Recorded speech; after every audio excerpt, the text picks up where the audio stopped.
وَإِذِ ابْتَلَىٰ إِبْرَاهِيمَ رَبُّهُ بِكَلِمَاتٍ فَأَتَمَّهُنَّ قَالَ إِنِّي جَاعِلُكَ لِلنَّاسِ إِمَامًا. وقال تعالى في مقام آخر: لن ينال الله لحومها ولا دماؤها ولكن يناله التقوى منكم. وقال النبي صلى الله عليه وسلم: من وجد ساعة فلم يضحي فلا يقربن مصلانا، أو كما قال عليه الصلاة والسلام. صدق الله مولانا العظيم وصدق رسوله النبي الكريم، ونحن على ذلك لمن الشاهدين والشاكرين والحمد لله رب العالمين. اللهم صل على سيدنا محمد وعلى آل سيدنا محمد وبارك وسلم. اللهم صل على سيدنا محمد وعلى آل سيدنا محمد وبارك وسلم. اللهم صل على سيدنا محمد وعلى آل سيدنا محمد وبارك وسلم. آگ ہے، اولاد ابراہیم ہے، نمرود ہے. آگ ہے، اولاد ابراہیم ہے، نمرود ہے. کیا پھر کسی کا امتحان مقصود ہے؟ لائق صد احترام بزرگوں، عزیز ساتھیوں اور دوستوں، اللہ تبارک و تعالی نے اپنے پیارے بندوں کو اس دنیا کے اندر ہمیشہ آزمائشوں سے دوچار کیا ہے.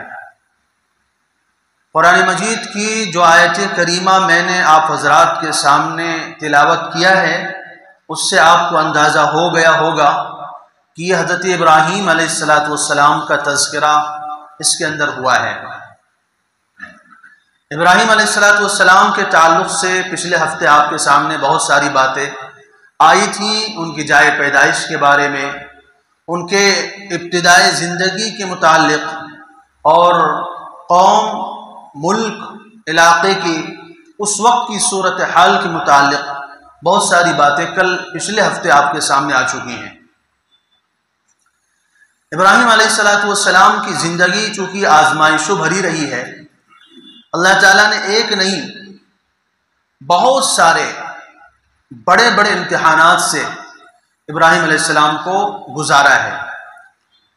اور گزارنے کے بعد، امتحان لینے کے بعد، اللہ تعالیٰ نے خود فرمایا ہے فَأَتَمَّهُنَّ، کہ ہم نے جس طرح ابراہیم کا امتحان لیا، جیسے ہم نے ابراہیم کا امتحان لیا، اور جس موقع پر ہم نے ابراہیم کا امتحان لیا، ایک بھی موقع، ایک بھی مرحلہ ایسا نہیں آیا کہ ابراہیم علیہ السلام نے 100 میں سے 100 نمبر حاصل نہ کیے ہوں.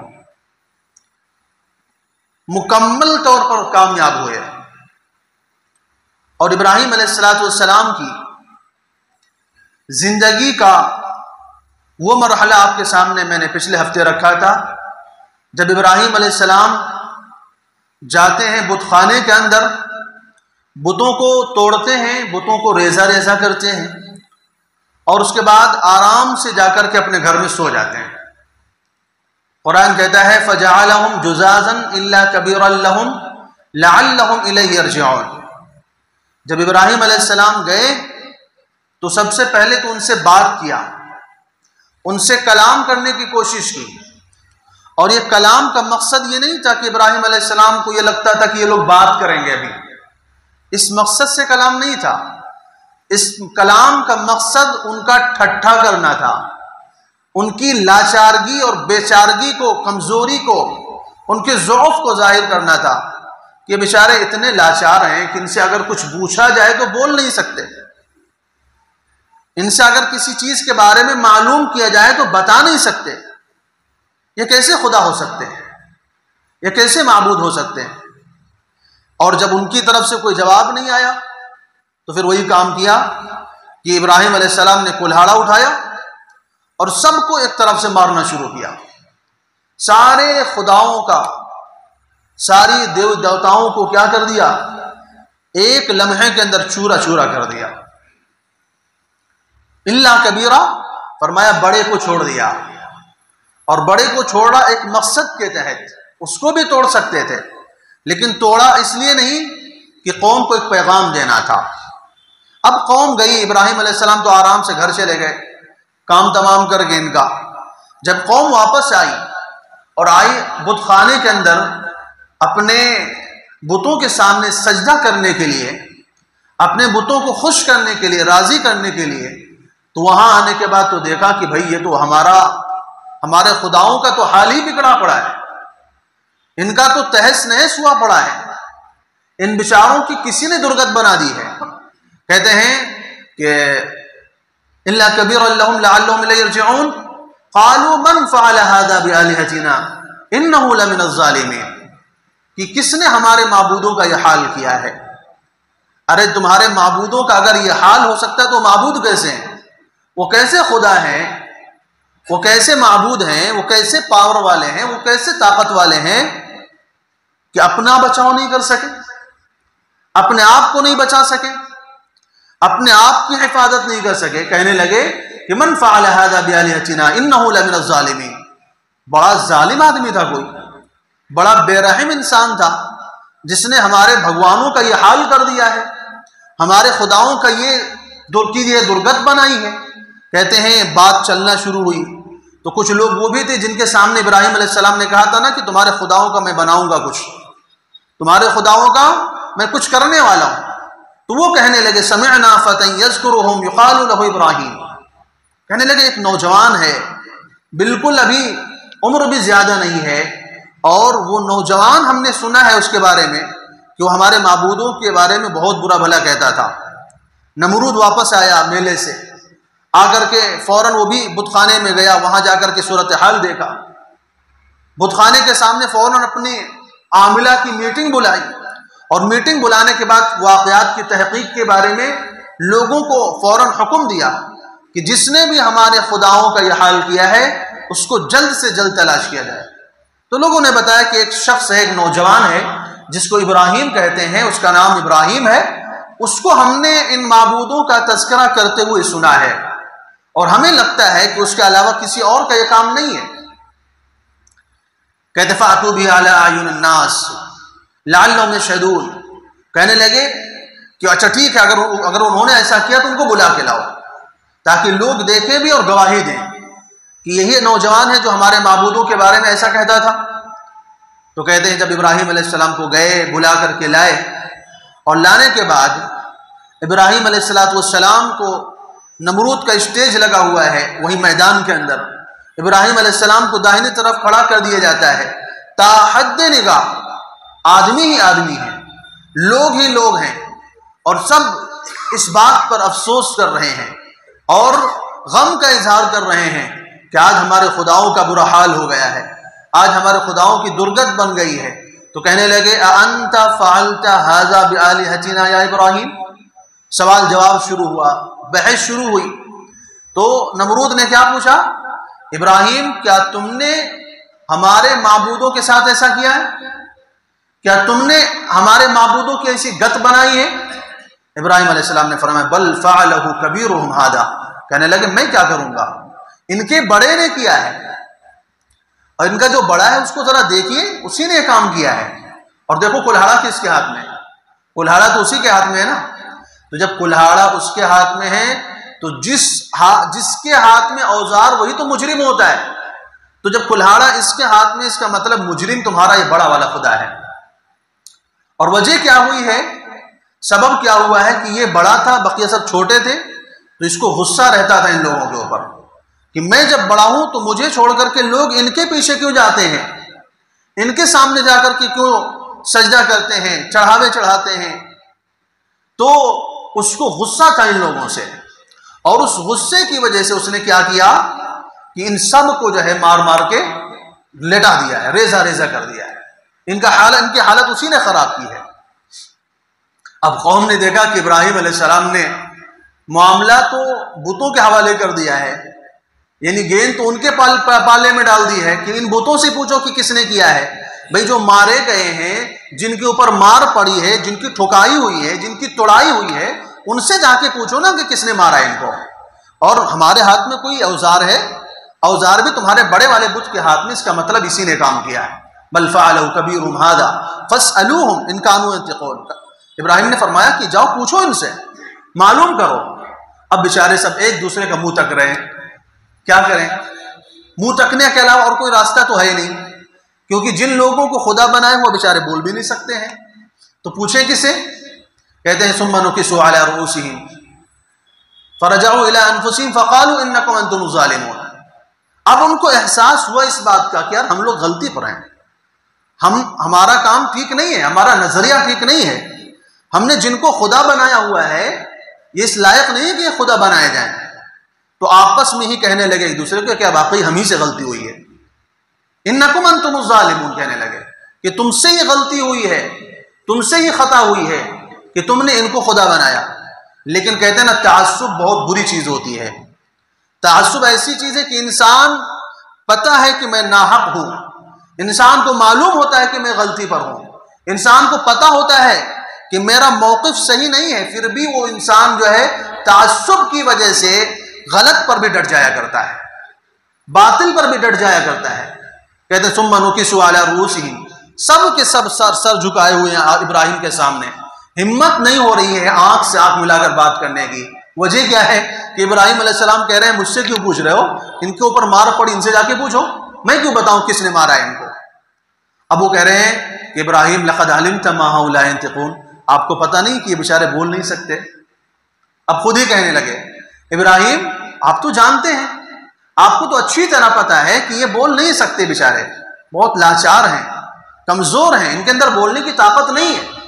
تو ابراہیم علیہ السلام نے فرمایا افتعبدون من دون اللہ ما لا ينفعكم شيئا ولا يضركم، کیا تم اللہ کو چھوڑ کر ایسی چیزوں کی پوجا کرتے ہو جو اپنے قاتل کا نام نہ بتا سکے، اپنے مارنے والے کا نام نہ بتا سکے، جو اپنی ذات کی حفاظت نہ کر سکے، جو تمہارے نفع کے مالک نہ ہو، نقصان کے مالک نہ ہو، تمہارا کچھ فائدہ نہ کر سکیں، ان کو تم نے خدا بنایا ہوا ہے، ایسے لوگوں کو تم نے معبود بنایا ہے۔ اُفٍّ لَكُمْ، کہا تو ہے تمہارے اوپر، تف ہے تمہارے اوپر، افسوس ہے، لعنت ہے تمہارے اوپر کہ لما تعبدون من دون اللہ، کہ تمہارے اوپر بھی افسوس ہے اور تمہارے معبودوں کے اوپر بھی افسوس ہے کہ ایسے کمزوروں کو، ایسے بے طاقت چیزوں کو تم نے خدا کا درجہ دیا ہوا ہے جن کو تم اپنے ہاتھوں سے بناتے ہو۔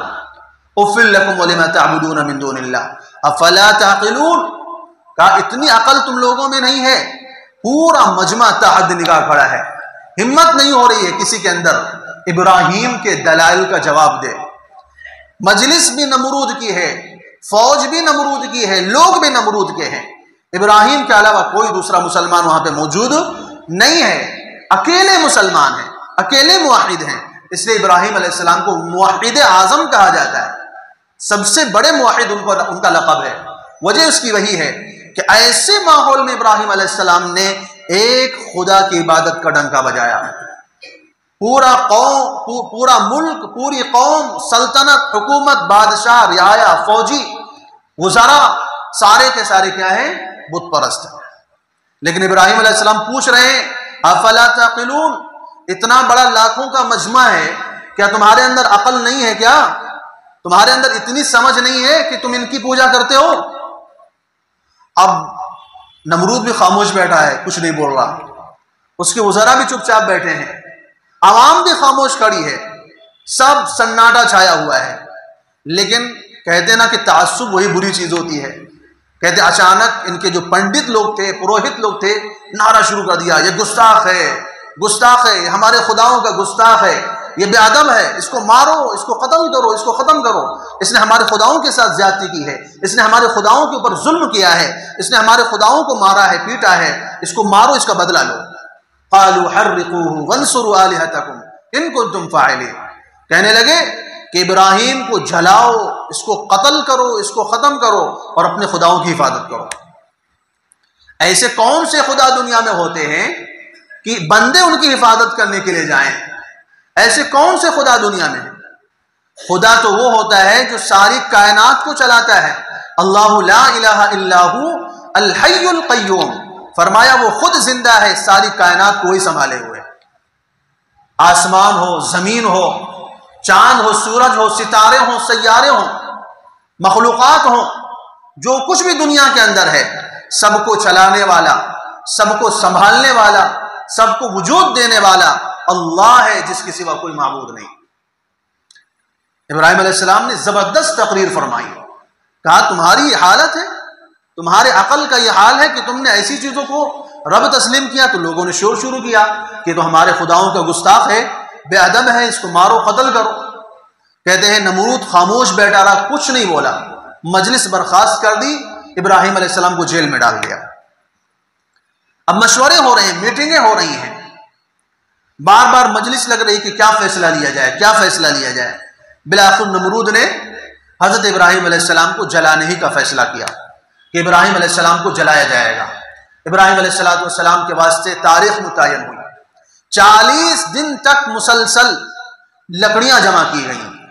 کہتے ہیں ایک بہت گہری کھائی کھودی گئی، 80 میٹر لمبی اور 40 میٹر چوڑی ایک کھائی کھودی گئی، اور اس کے اوپر پھر فصیلیں بنائی گئی، نہیں کیا کہتے ہیں، چہار دیواری بنائی گئی، باؤنڈری، اور وہ کھائی کے اندر لکڑیاں جمع کی جانے لگی۔ ہر آدمی کے اندر، فرد کے اندر ابراہیم علیہ السلام کے خلاف نفرت بھر دی گئی کہ ابراہیم تمہارے معبودوں کا گستاخ ہے، یہ تمہارے خداؤں کے اوپر ظلم کرنے والا ہے، اس نے تمہارے خداؤں کا ستیہ ناش کیا ہے، لہذا فرد کیا کرے، لکڑیاں جمع کرے۔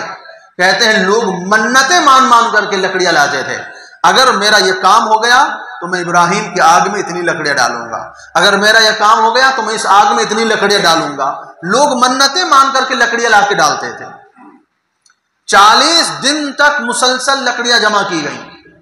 اس کے بعد وہ دن آیا جس دن ابراہیم علیہ السلام کو آگ میں ڈالا جانا ہے۔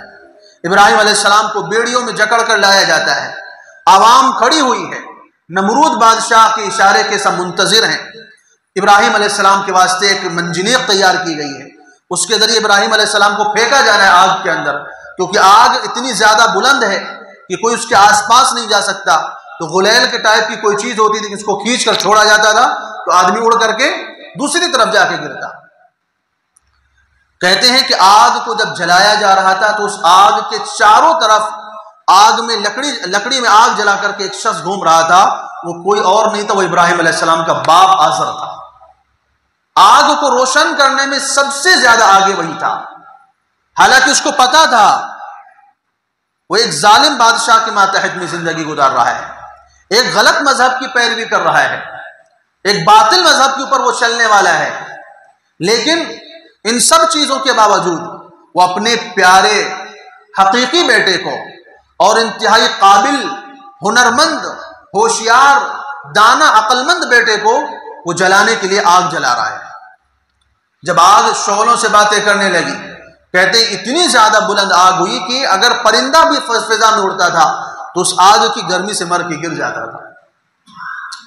جب اس آگ میں ڈالے جانے کا وقت آیا، کہتے ہیں آسمانوں میں کھلبلی مچ گئی، لوگ پریشان، انسان و جنات کے علاوہ تمام مخلوق پریشان۔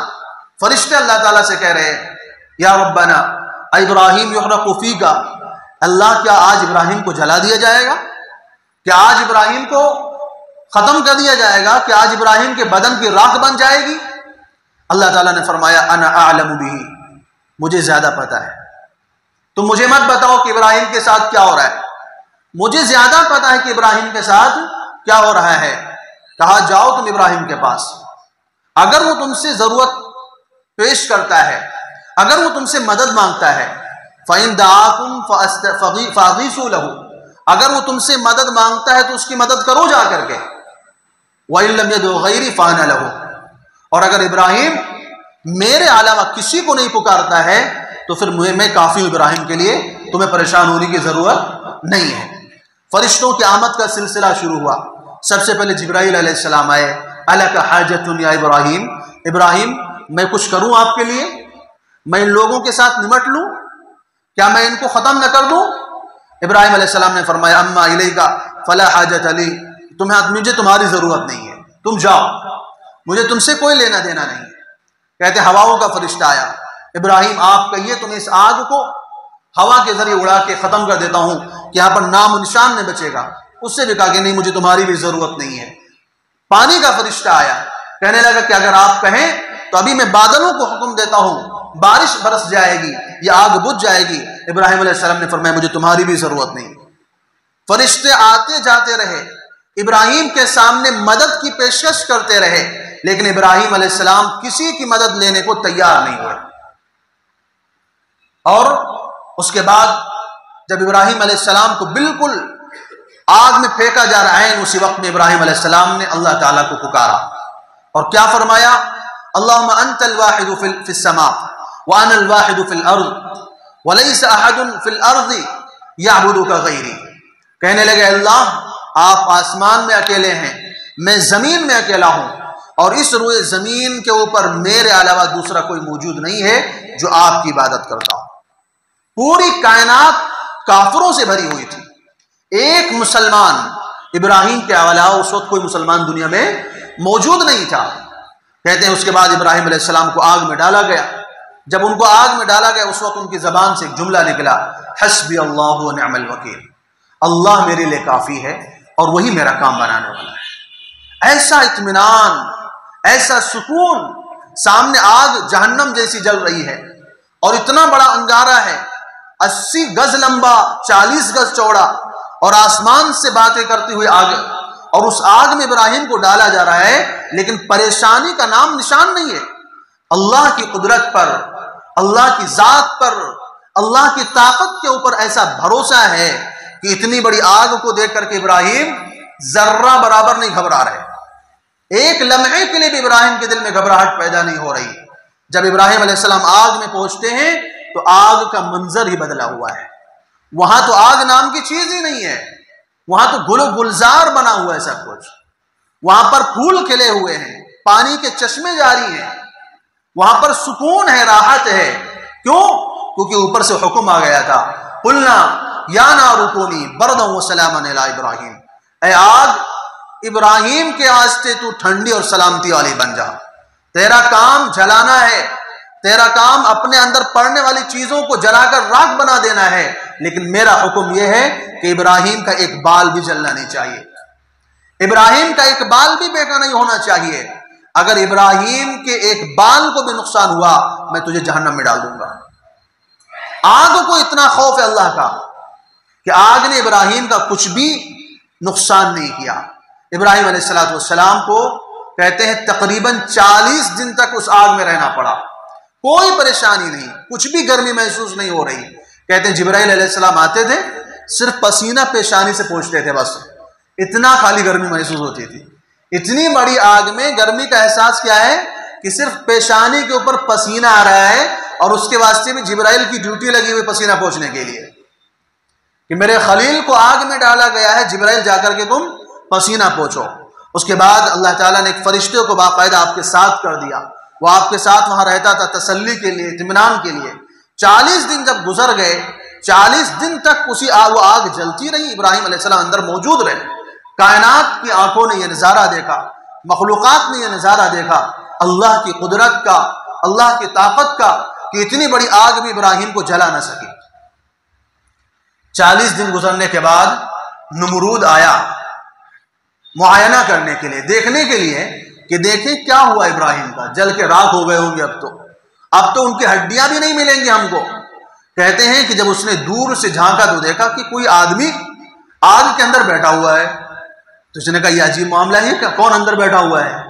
تو کہتے ہیں اس نے ایک چبوترا بنوایا اونچا سا، اور اس چبوترے کے اوپر کھڑے ہو کر کے دیکھا تو کچھ نے پکارا کیا آپ ابراہیم ہیں؟ تو ابراہیم علیہ السلام نے کہا ہاں میں ابراہیم ہوں۔ کہا آگ نے آپ کو جلایا نہیں؟ آگ نے آپ کو ختم نہیں کیا؟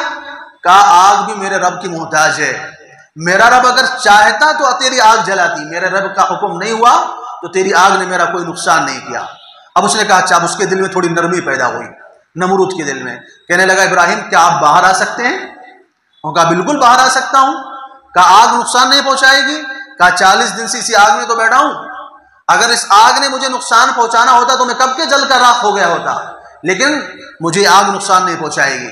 ابراہیم علیہ السلام باہر آئے، نمرود نے دیکھا، حیران ہو گیا، بالکل ویسے تر و تازہ موجود ہیں، ایک ذرے کے برابر بھی ابراہیم کے اوپر آگ کے نشانات نہیں ہیں، جلنے کے اثرات نہیں ہیں۔ نمرود حیران ہو جاتا ہے اور مجبور ہو جاتا ہے اللہ کی تعریف کرنے پر، مجبور ہو جاتا ہے، جھک جاتا ہے اللہ کی عظمت اور جلالت کے آگے، کہنے لگا نعم الرب ربک یا ابراہیم، ابراہیم تمہارا رب تو بڑا طاقتور ہے، کیسا خدا ہے تمہارا جس نے میری اتنی بڑی آگ میں تمہیں ایک بال کا بھی نقصان نہیں ہونے دیا، واقعی تمہارا خدا بڑا پاورفل ہے، بڑا طاقت والا ہے، بڑی قوت والا ہے، واقعی تمہارا خدا بہت بڑی ہستی ہے۔ اس نے کہا کہ ابراہیم میں چاہتا ہوں کہ میں آپ کے خدا کے نام پر 4000 گائے ذبح کروں، کیونکہ میں نے آپ کے خدا کی قدرت کا یہ مشاہدہ جو کیا ہے، میں آپ کے خدا کی طاقت کا قائل ہو گیا ہوں، اور میں کیا چاہتا ہوں کہ میں تمہارے خدا کے نام پر 4000 گائیں ذبح کروں۔ ابراہیم علیہ السلام نے فرمایا ایک شرط کے اوپر آپ کر سکتے ہیں۔ اس نے کہا کیا؟ کہ آپ کو ایمان لانا پڑے گا، اگر آپ ایمان لے آتے ہیں تو اللہ کے ہاں آپ کی قربانی مقبول ہوگی، اگر آپ ایمان نہیں لاتے تو قربانی مقبول نہیں ہوگی، تمہارا یہ قربان کرنا بیکار ہو جائے گا۔ اس نے کہا ابراہیم کیوں میری کرسی کے پیچھے پڑے ہوئے ہیں آپ، کیوں میری حکومت چھیننا چاہتے ہیں؟ یہ میرا جو چل رہا ہے لوگوں کے اندر، تو یہ میں چاہتا ہوں کہ یہ سلسلہ باقی رہے، آپ اس کو کیوں لینا چاہتے ہیں؟ مخلوق جمع ہو گئی، لوگ جمع ہو گئے، شور اٹھ گیا کہ ابراہیم علیہ السلام 40 دن آگ میں رہے ہیں، کچھ بھی نہیں ہوا ابراہیم کو۔ کہتے ہیں جب لوگ جمع ہو گئے، آزر بھی آیا تو دیکھا ابراہیم کو، دیکھا تو منہ چھپا کے دوسری طرف کھڑا ہو گیا، کیونکہ اسی نالائق نے آگ کو بھڑکانے کا سب سے پہلا کام کیا تھا۔ کہتے ہیں ابراہیم علیہ السلام نے وہاں پر ایک تقریر فرمائی، مقصد تھا ابراہیم کا دعوت دینا، مقصد تھا لوگوں کو اللہ کی طرف بلانا۔ ابراہیم علیہ السلام نے تقریر شروع فرمائی۔ تقریر کیا ہے؟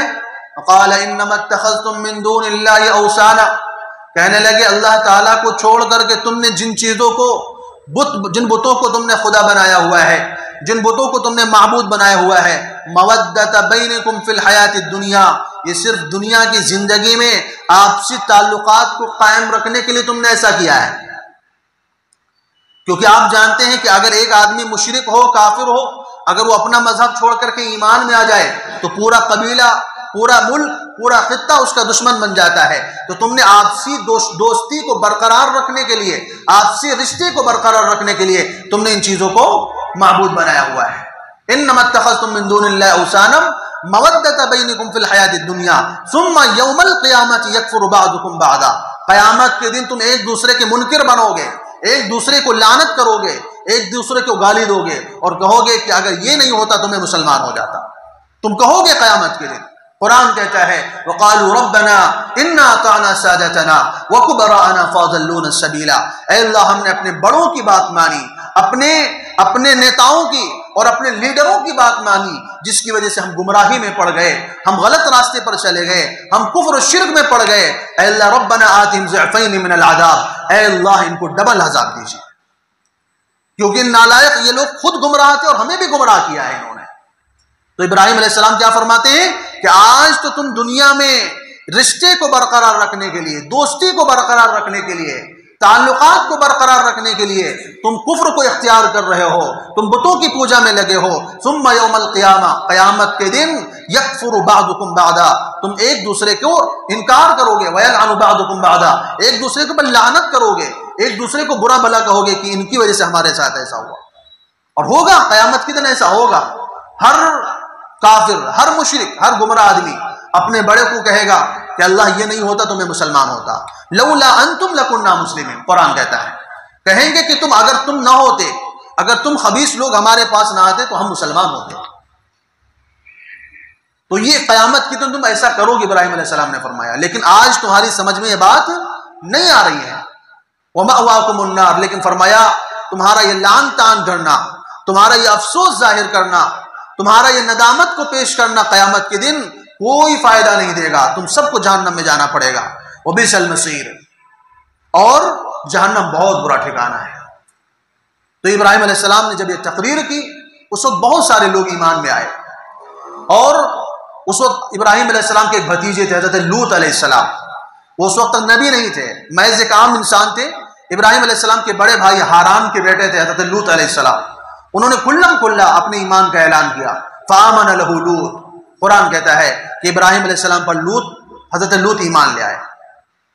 اب جب یہ صورتحال پیدا ہوئی تو نمرود نے دیکھا کہ معاملہ تو الٹا جا رہا ہے، سارے تو ابراہیم کے پیچھے جا رہے ہیں۔ فوراً ابراہیم علیہ السلام کا ہاتھ پکڑا اور وہاں سے لے کر کے اپنے محل چلا گیا، اور وہاں جا کر کے ابراہیم علیہ السلام سے بات چیت شروع کی۔ کہنے لگا کہ ابراہیم، جس خدا کی تو بات کرتا ہے، جس خدا کا تو نام لیتا ہے، وہ کون ہے؟ اس کے بارے میں مجھے بتاؤ۔ تو ابراہیم علیہ السلام نے فرمایا کہ جب کائنات میں کچھ موجود نہیں تھا، جب وہ موجود تھا، اسی نے آسمانوں کو پیدا کیا، اسی نے زمین کو پیدا کیا، اسی نے چاند سورج ستاروں کو پیدا کیا۔ ہم موجود نہیں تھے، تو موجود نہیں تھا، کائنات میں ایک بھی انسان موجود نہیں تھا۔ سب کو وجود بخشنے والی جو ذات ہے اس کو ہم خدا کہتے ہیں، اس کو ہم اپنا رب تسلیم کرتے ہیں، اور وہی وہ ذات ہے جو زندگی دیتا ہے اور موت دیتا ہے۔ تو نمرود چونکہ پاگل تھا، اللہ تعالیٰ نے قرآن مجید میں ایک جگہ نہیں بہت سارے مقامات پر فرمایا بل اکثرهم لا یعقلون، ان کے اندر عقل نہیں ہے۔ اگر ان کے اندر عقل ہوتی تو اپنے حقیقی معبود کو سمجھ لیتے، اور یہ لکڑی اور پتھر اور سونے اور چاندی کے بنے ہوئی چیزوں کے پیچھے نہ جاتے، یہ سورج اور چاند کے سامنے سر نہ جھکاتے۔ تو قرآن کہتا ہے بل اکثرهم لا یعقلون، ان میں سے اکثر کو عقل نہیں ہے۔ تو نمرود بھی انہی لوگوں میں سے تھا۔ نمرود کہنے لگا اس میں کون سی بڑی بات ہے، میں بھی تو زندہ کرتا ہوں، موت دیتا ہوں۔ قال انا، تیسرے پارے میں دوسرے پیج کو کھولیے، قرآن کہتا ہے الم تر الی الذی حاج ابراہیم فی ربہ ان آتاہ اللہ الملک اذ قال ابراہیم ربی الذی یحیی ویمیت قال انا احیی ومیت۔ کہنے لگا میں بھی زندہ کرتا ہوں، موت دیتا ہوں۔ دو قیدیوں کو بلایا، ایک کا جرم ثابت ہو چکا تھا، اس کی سزا پھانسی تھی، ایک کی برات ثابت ہو چکی تھی، اس کو کچھ دنوں کے بعد رہا ہو جانا تھا۔ جس کو رہا ہونا تھا اس کو قتل کروا دیا، جس کی پھانسی ہونے والی تھی اس کو آزاد کر دیا۔ کہا دیکھو جو مرنے والا تھا میں نے اس کو زندگی دے دی ہے، اور جس کو دنیا سے جانا تھا میں نے اس کو جس کو بچنا تھا میں نے اس کو موت دے دی ہے۔ تو اس نے زندگی اور موت دینے کا یہ مطلب سمجھا، حالانکہ کوئی عقل مند آدمی اس بات کو تسلیم کرے گا کہ یہ زندگی اور موت دینا ہے۔ ارے زندگی دینے کا مطلب یہ کہ جو دنیا میں موجود نہیں اس کو لا کر کے تو پیدا کر کے دکھا، جو موجود نہیں اس کو پیدا کر دینا یہ زندگی کا نام ہے۔ کسی کو قتل کروا دینا، کسی کو چھوڑ دینا، یہ زندگی موت دینا نہیں ہے۔ لیکن ابراہیم علیہ السلام نے فرمایا کہ اب اس کو اس طرح سمجھائیں گے تو اس پاگل کے سمجھ میں نہیں آئے گا۔ تو ابراہیم علیہ السلام نے دوسرا طریقہ اختیار فرمایا، قال، فرمانے لگے کہ میرا رب وہ ہے کہ ربی کیا ہے، فرمایا انا احیی ومیت قال ابراہیم فإن اللہ یأتی بالشمس من المشرق فأتی بها من المغرب۔ کہا میرا رب روزانہ سورج کو مشرق سے نکالتا ہے، تو ذرا مغرب سے نکال کے دکھا۔ تو سامنے ایک بے قصور کو تو مروا دیتا ہے، ایک ظالم کو تو چھوڑ دیتا ہے، اور تو اپنے آپ کو خدا سمجھتا ہے، کہتا میں زندگی اور موت دیتا ہوں۔ اگر تیرے اندر ہمت ہے، تیرے اندر طاقت ہے، پاور ہے، تو اپنے آپ کو خدا کہتا ہے، لوگوں کو اپنے سامنے سجدہ کرواتا ہے، اپنے سامنے جھکاتا ہے۔ اگر تیرے اندر ہمت ہے تو کیا کر، ان اللہ یاتی بالشمس من المشرق، میرا رب روزانہ سورج کو مشرق سے نکالتا ہے، تو ادھر سے نکال کے دکھا اگر تیرے اندر طاقت ہے۔ فبہت الذی کفر۔ اچھا اس بیوقوف کو پتہ چل گیا تھا کہ بھئی ابراہیم کی باتوں کا میں جواب نہیں دے سکتا۔ اب کہنے والے کہتے ہیں کہ نمرود یہ بھی تو کہہ سکتا تھا کہ نہیں سورج کو مشرق سے میں ہی نکالتا ہوں، یہ کہہ سکتا تھا، لیکن اس کو پتہ چل گیا تھا کہ میری طاقت کچھ بھی نہیں ہے، میں خالی یوں ہی بنا ہوا ہوں، فالتو والا خدا بنا ہوں، میرے اندر کچھ ہے تھوڑی، بس ایسی میں نے اپنے آپ کو خدا بنایا ہوا ہے۔ اس لیے اس کے اندر ہمت نہیں ہوئی یہ بات کہنے کی کہ سورج کو میں مشرق سے نکالتا ہوں۔ فبہت الذی کفر، نمرود بھوچکا رہ گیا، خاموش ہو گیا، کوئی جواب نہیں دے سکا۔ ابراہیم علیہ السلام نے ایمان کو پیش کیا، ایمان قبول نہیں کیا نالے اپنے، کہا میری کرسی چلی جائے گی، میری حکومت چلی جائے گی، میری طاقت کا خاتمہ ہو جائے گا، میں ایمان قبول نہیں کر سکتا۔ ابراہیم علیہ السلام چلے آئے، وہاں سے آئے، اپنے گھر والوں کو بلایا، اپنی بیوی حضرت سارہ رضی اللہ تعالیٰ عنہ کو، اور اپنے بھتیجے حضرت لوط علیہ السلام کو، اور اپنے والد آزر کو بھی کہا کہ تم لوگ سب کے سب ہمارے ساتھ ہجرت کر کے چلو، اب مجھے لگتا ہے اس بستی کے اوپر اللہ کا عذاب آنے والا ہے، اس بستی کے اوپر اللہ کا قہر نازل ہونے والا ہے۔ کہتے ہیں لوط علیہ السلام اور حضرت سارہ کو اور دوسرے اب جو ایمان والے لوگ تھے ان کو لے کر کے ابراہیم علیہ السلام راتوں رات وہاں سے کہاں نکل گئے، ملک شام کے علاقے میں۔ کہاں رہتے تھے؟ عراق میں بابل ایک شہر ہے، وہاں رہتے تھے، جو دریائے فرات اور دجلہ کے درمیان ہے، کوفہ شہر کے آس پاس میں پڑتا ہے۔ یہاں پر ان کی جائے پیدائش تھی، یہاں سے ہجرت کر کے ملک شام پھر فلسطین جاتے ہیں، وہاں پر اسماعیل علیہ السلام کی پیدائش ہوتی ہے اور سفر ہوتا ہے مصر کا، وہ ساری چیزیں لمبی تفصیل ہے ابراہیم علیہ السلام کی سیرت کی۔ کہتے ہیں اب نمرود کی قوم کے اوپر اللہ کا عذاب آنے کا جب وقت ہوا تو اللہ تعالیٰ نے پھر سے ایک فرشتے کو بھیجا انسان کی شکل میں۔ اس فرشتے نے اللہ تبارک و تعالیٰ کی طرف سے نمرود کو ایمان کی طرف بلایا کہ تو ایمان قبول کر لے، اللہ تجھے بخش دے گا، تجھے نجات دے دے گا۔ لیکن اس نے کہا میں ایمان قبول نہیں کرتا، تو کہا ٹھیک ہے تو اپنی فوج لے کر کے میدان میں آ، ہم اپنی فوج لے کر کے آ رہے ہیں۔ اب فیصلہ ہوگا، اب فیصلے کی بات آئے گی۔ اب یہ سمجھانے اور منانے کا سلسلہ ختم، اب تجھے دعوت دینے کا سلسلہ ختم، تیرے اوپر حجت تام ہو چکی ہے، تیرے اوپر اللہ کی حقانیت ثابت ہو چکی ہے، اللہ نے اپنی قدرت کو تیرے سامنے ثابت کر دیا ہے۔ اب تو ایمان نہیں لاتا ہے تو اب سمجھائش کا سلسلہ اب ختم، تو اپنی فوج لے کر کے میدان میں آ، ہم اپنی فوج لے کر کے آتے ہیں۔ نمرود کہتے ہیں صبح ہوتے ہی اس نے اپنی ساری فوج کو، جو لاکھوں سے کئی زیادہ تھی، اس کو جمع کیا میدان کے اندر۔ اس نے سمجھا کہ فوج آ رہی ہوگی، اللہ تعالیٰ نے مچھروں کی فوج بھیج دی، اور مچھر بھی اتنے بڑے بڑے کہ مکھیوں کے برابر، بڑے بڑے مچھر، اور اتنی زیادہ تعداد میں مچھر آئے، اتنی زیادہ تعداد میں مچھر آئے، کہتے ہیں کہ فضا کو انہوں نے بند کر دیا تھا، سورج کی روشنی چھن کے نیچے نہیں آ رہی، اتنی کثیر تعداد میں، جیسے بادل آ جاتا ہے تو بادل کو چھن کر کے سورج کی روشنی نیچے نہیں آتی، تو اتنی کثیر تعداد میں مچھروں کا وہ جھنڈ آیا، وہ فوج آئی کہ سورج کی روشنی نیچے کو نہیں آ رہی، اور آتے ہی انہوں نے نمرود کے فوج کے اوپر حملہ کر دیا، ان کو نوچنا شروع کیا، کاٹنا شروع کیا۔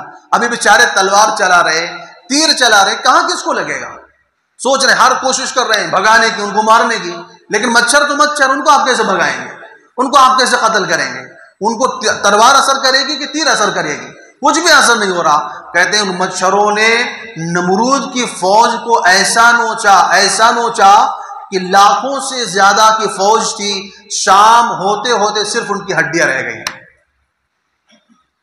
ختم کر دیا ان کو، نوچ نوچ کر کے کھا گئے ان کو، صرف ان کی ہڈیاں باقی تھی، جو ڈھانچے پورے میدان میں پڑے ہوئے تھے۔ صبح کے وقت جنگ شروع ہوئی ہے، 10-11 بجے کے ٹائم پہ آپ سمجھ لیجئے، اور شام ہوتے ہوتے پوری فوج کا صفایا ہو گیا۔ نمرود کے ناک کے اندر سے ایک مچھر گھس گیا، اس کے دماغ کو پہنچ گیا، بہت کوشش کی اس نے نکالنے کی لیکن نکلا نہیں، سیدھا دماغ میں گھس گیا اور اندر جا کر کے کھانا شروع کیا، کاٹنا شروع کیا اس کو۔ اب بیچارے کو تکلیف ہوتی تھی، جب دماغ کو کھاتا تھا مچھر تو اس کو تکلیف ہوتی تھی، تو وہ اپنے آپ کو زور لگاتا تھا، سر کے اوپر مار لگاتا تھا۔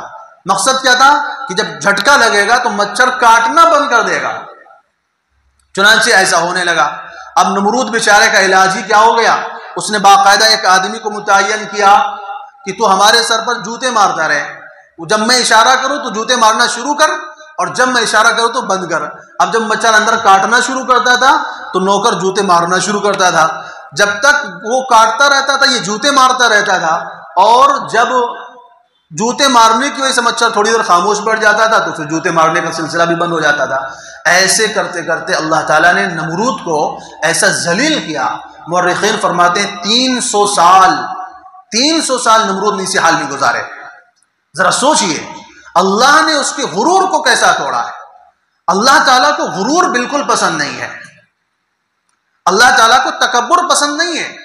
حدیث کہتی ہے العظمت ازاری والکبریاء ردائی، اللہ تعالیٰ فرماتے ہیں بڑائی میری چادر ہے، تکبر میری لنگی ہے۔ اگر کوئی تکبر کرنا چاہے گا، اگر کوئی بڑائی دکھانا چاہے گا تو گویا کہ وہ میرا لباس مجھ سے چھیننا چاہ رہا ہے۔ تکبر صرف اس ذات کو جچتی ہے، اور بڑائی صرف اس کے لیے ہے جو کائنات کو چلاتی ہے۔ ہماری اوقات کیا ہے، گندے قطرے سے پیدا ہوئے اور تکبر کرنے چلیں، جن کا آغاز بھی مٹی انجام بھی مٹی، ان کو تکبر کہاں سے بنتا ہے؟ اس لیے اللہ تعالیٰ فرماتے ہیں اگر کوئی تکبر کرتا ہے تو گویا کہ وہ میرا لباس مجھ سے چھیننا چاہتا ہے۔ فَمَن نَازَعَنِي فِيهِمَا قَسَمْتُهُ، اور اگر کوئی میرا لباس مجھ سے چھیننے کی کوشش کرے گا میں اس کو برباد کر دوں گا، میں اس کو تباہ کروں گا۔ حدیث کہتی ہے قیامت کے دن اللہ تعالیٰ متکبرین کو چونٹیوں کی شکل میں اٹھائیں گے، تاکہ دنیا والوں کو پتہ چلے کہ دنیا میں اپنے آپ کو بڑا گھر سمجھا کرتے تھے، آج اس لیے لوگ اتنے بڑے بڑے اور یہ بیچارے چونٹیوں کی شکل میں چل رہے ہیں، تاکہ پتہ چلے کتنے کمتر لوگ تھے یہ اپنے آپ کو جو بڑا کہتے تھے نا، یہ اتنے حقیر ہیں کہ چوٹیوں کے برابر بھی نہیں ہے۔ فرمایا لا يدخل الجنت من کان فی قلبہ مثقال حبۃ من خردل من کبر، فرمایا جس بندے کے دل میں ایک رائی کے دانے کے برابر بھی تکبر ہوگا، بڑائی ہوگی، وہ جنت میں نہیں جا سکتا۔ جنت ایسے بندے کے لیے حرام ہے، جنت کے دروازے ایسے بندے کے لیے بند ہیں۔ تو اللہ کو تکبر پسند نہیں ہے۔ اللہ تعالیٰ چاہتے تو نمرود کو اسی دن موت دے سکتے تھے، لیکن اللہ تعالیٰ نے کہا اس کو میں 300 سال تک دنیا میں جوتے لگواؤں گا۔ 300 سال تک ذلیل ہوا نمرود۔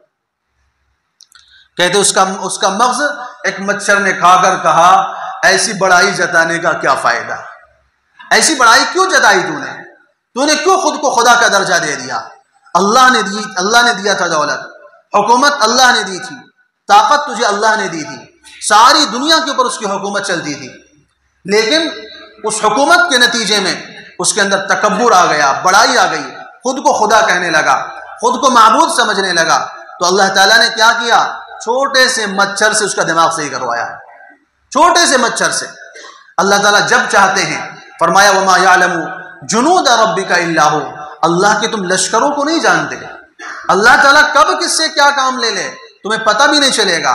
کبھی ابابیل کا لشکر بھیجتا ہے ابرہہ کی قوم کو تباہ کرنے کے لیے، کبھی مچھروں کا لشکر بھیجتا ہے نمرود کی قوم کو تباہ کرنے کے لیے، کبھی پانی سے فرعون کو ہلاک کرتا ہے، کبھی ہوا سے قوم عاد کو تباہ کرتا ہے، کبھی زلزلے سے قوم سمود کو ختم کرتا ہے، کبھی پتھروں کی بارش قوم لوط پہ کرتا ہے۔